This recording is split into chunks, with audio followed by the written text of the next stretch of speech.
It's thriving! Nope, not a giant space rock. Yeah, but what is it? I created a new species. The Rosa Fern. No. Ferntasma. No. Fernanep. Sick fern, dude.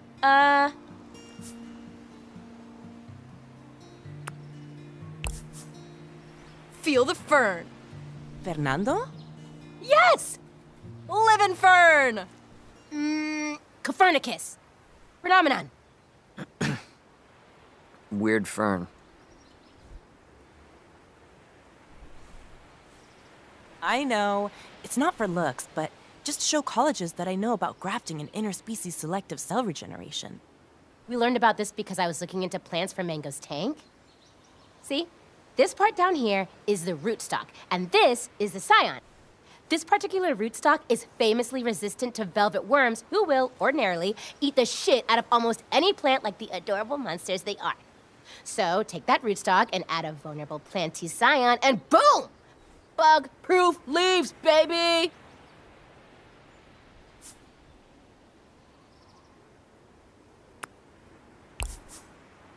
Okay, so should it be called mango fern? Ah! Ah! Mango fern! Mango fern! Nice. I'm really excited for Battle of the Bands. It's gonna be great.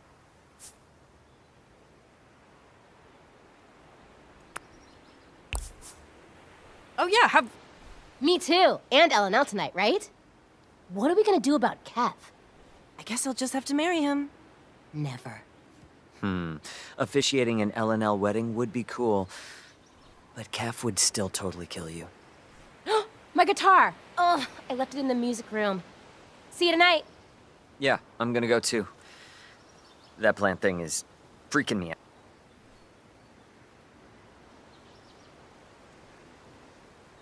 I know I'm biased, but you're my favorite band in the battle. Like, hands down. thanks. That's really cool of you to say. I know things are gonna work out for your music, Fang. You've got something really special. Yeah, and your plant is... A crime against nature.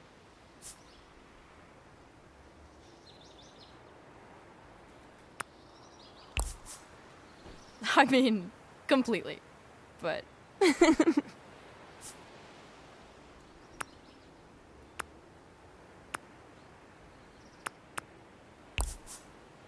It actually looks kind of awesome, so get ready. Bright future, big dreams, everything Roberts is always talking about. You know, I'm gonna stay up here. Oh, are you... I think Coach Connor actually appreciates it when I skip PE. See you at LNL. See ya.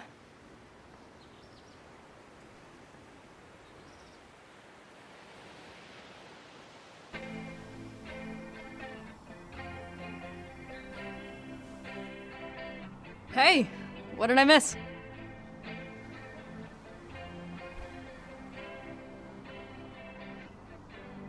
Can I talk to you for a sec? So, remember that entomology program I was talking about? That's it. That's my plan. I mean, I know I just did tendrils and just got mango, but I've been thinking about how we were always kind of into worms and stuff, even as kids. We had that comic, we named our band Worm Drama, all those weird costumes. My mom still isn't over the dress incident. So worth it. Anyway, I think this is what I want to do. Bugs and worms. But like, for a job. Forever. It feels really good when I say it out loud. So, like, what do you think?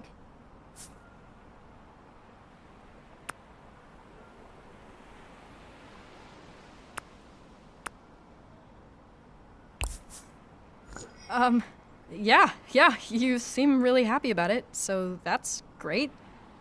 I can totally see you as a bug doctor or whatever. Yeah! Bugologist! Anyway, you know how Rosa made that whole plant thing for college applications? Turns out you pretty much have to do something big like that to even get noticed by most schools.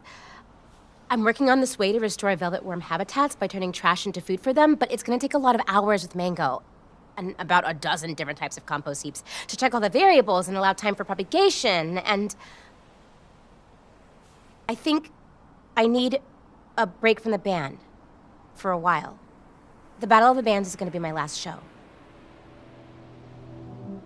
Say something?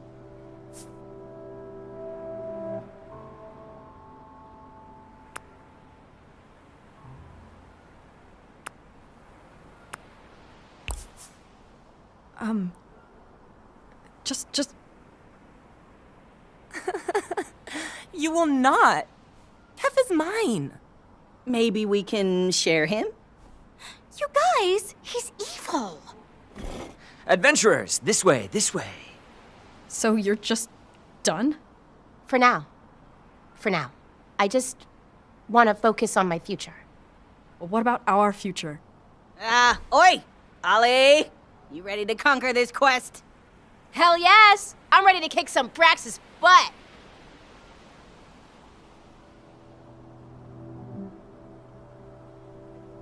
Faye? You ready?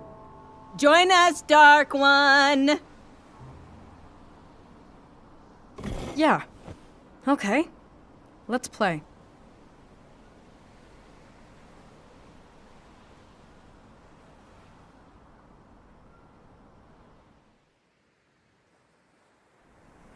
All right, everyone have their snacks all set up? Okay. Here we go. Previously on LNL, the party decided to search the Library of Ages for information that would aid them in their fight against the cult of Braxis and their disarmingly handsome leader, Keth.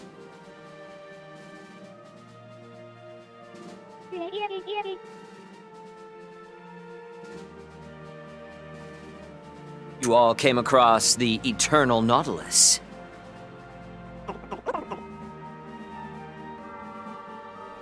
And after some trial and error, you were able to gain entry to the Library of Ages.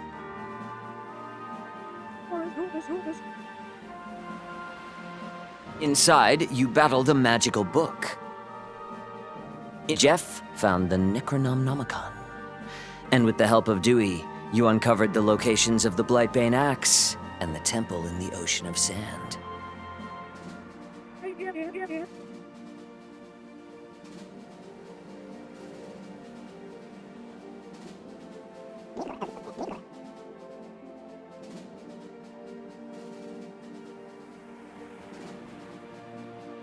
Back on the ship, though, you ran into Kef, and were able to best him. But he managed to escape in fantastic fashion before you could land the killing blow.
You've been quiet, Faye. What say you to all this?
The vagrant heads out to the ocean of sand in search of the lost temple.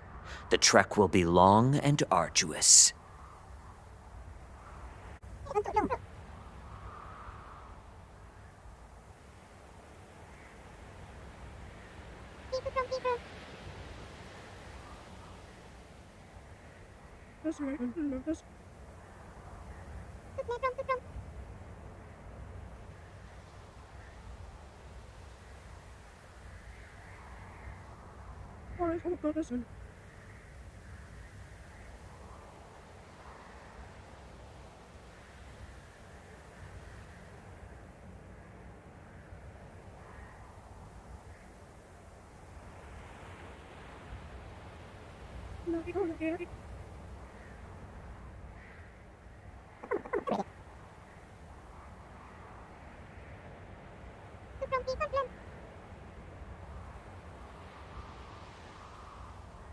Okay, Jeff and Linnea begin exploring.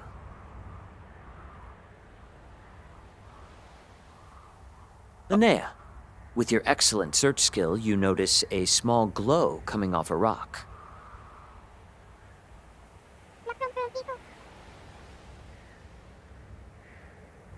Just a bunch of sand.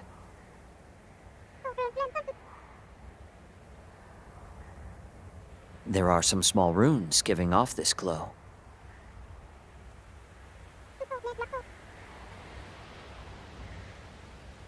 They're quite small. How hard are you focusing on them?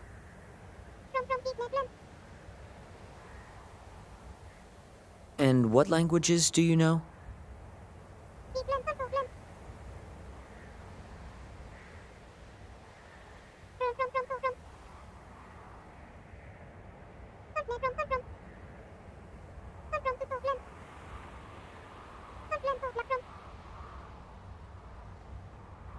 Yeah, you can't read it.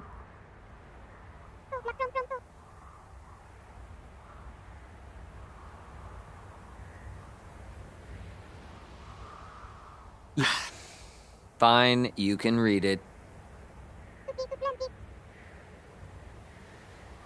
Quicksand. At this point, you're about waist deep.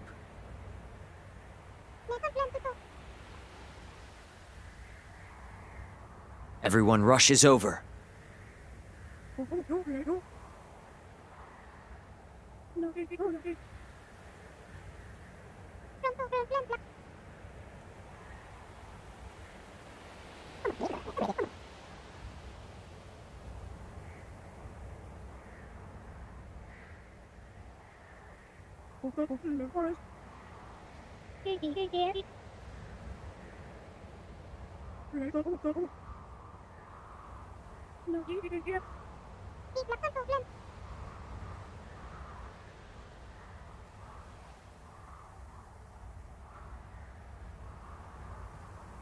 All right, you're able to breathe just fine, and you continue sinking. Then your sinking turns into falling. As you drop down, you land on a platform. The roiling quicksand above you is a lit, swirling gold. In front of you, you see a set of doors.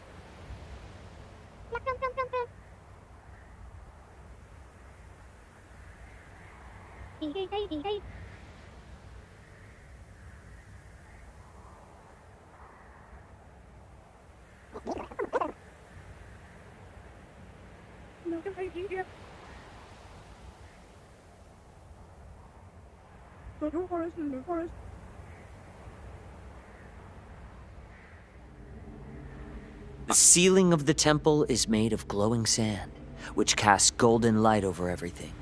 A large spiral stairway leads down, the sandy steps sparkling and glittering. Set into the wall on the way down are these massive reliefs, murals made of glowing sand.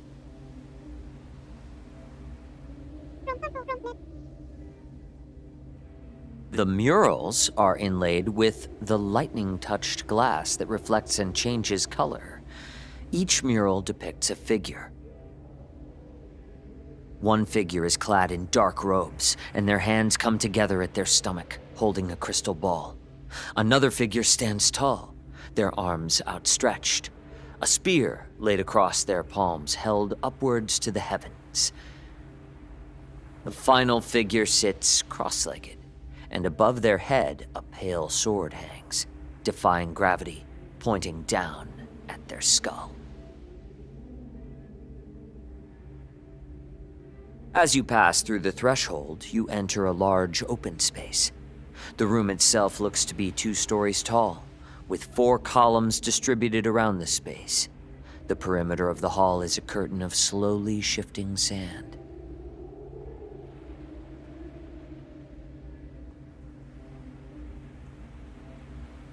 The air in here is very stale. It's quiet, save for the gentle whoosh of the sand cascading down the walls. In the center of the room, there's a large altar made of the same glowing, translucent glass as you saw in the murals.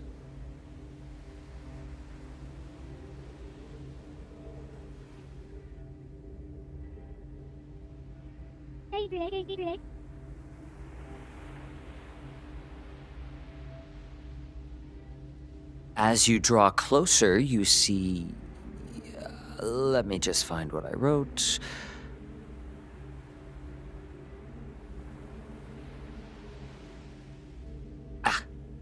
Here it is. The altar is a massive triangular plinth of glass that has a dull glow from within, but the surface is polished, so it's almost a mirror.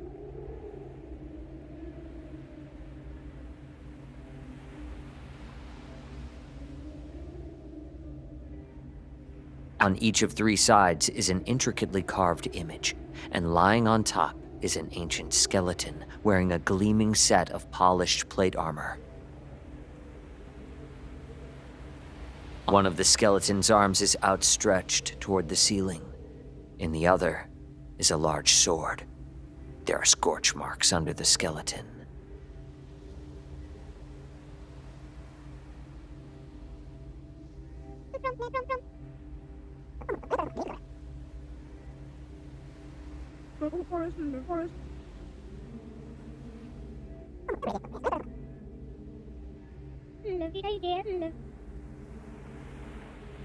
On one of the sides, there is an image of a skull. On another, there is a pictograph of a winged animal. On the third, there is an image of a hand.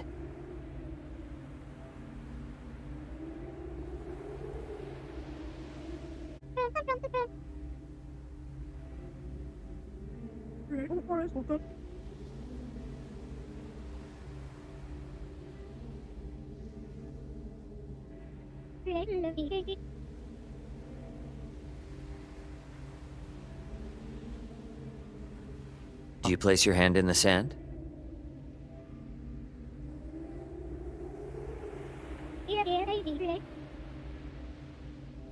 Do you?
You touch your symbol, and the rest of you feel a deep vibration in your chest as Linnea casts the spell and a small disk of light appears above the skeleton. You all feel your breath slightly leave your body as the disk enlarges and plunges into the skeleton. It gasps and slowly sits up.